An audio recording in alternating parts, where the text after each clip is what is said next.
Welcome friends. स्पर्धा परीक्षा कॉम्पिटिशनमध्ये जिंकायचं असेल तर तुमचं मॅथेमॅटिक्समधील कॅल्क्युलेशन हे वेगवान पाहिजे.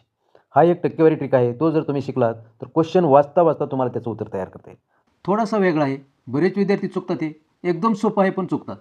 बघा, 480चे 40% केल्यावर व त्यामध्ये 200चे 4% मिसळण्यास येणारी संख्या. 480चे 40% आणि 200चे 4% यांची फक्त बेरीज करायची. तर 480चे 40% म्हटलं की गुणिले 40 आणि डिवायडेड बाय 100 येईल. बरोबर. हे 2 शून्य कट होतील. हा एक शून्य आणि हा एक शून्य कट होईल. तर 48 गुणिले वर 4 राहील. तर गुणाकार करा. हे बघा, 4 8 32 आणि 4 चौक 16 आणि 16 आणि 3 19 म्हणजे हे आलं 192. 480चे 40% 192. तर 200चे पुन्हा 4% काढायचे. ते 200 सरळ 200चे 4% डिवायडेड बाय पुन्हा हे 100. 2 शून्य हे 2 शून्य कट आणि 4 दोन्ही 8 येतील. तर हे मिसळल्यावर किती येतील ते सांगितले. म्हणजे दोन्हीची बेरीज करायची. 192 आणि 8 तर हे आले 200. तर हा पर्याय ए हा करेक्ट आहे.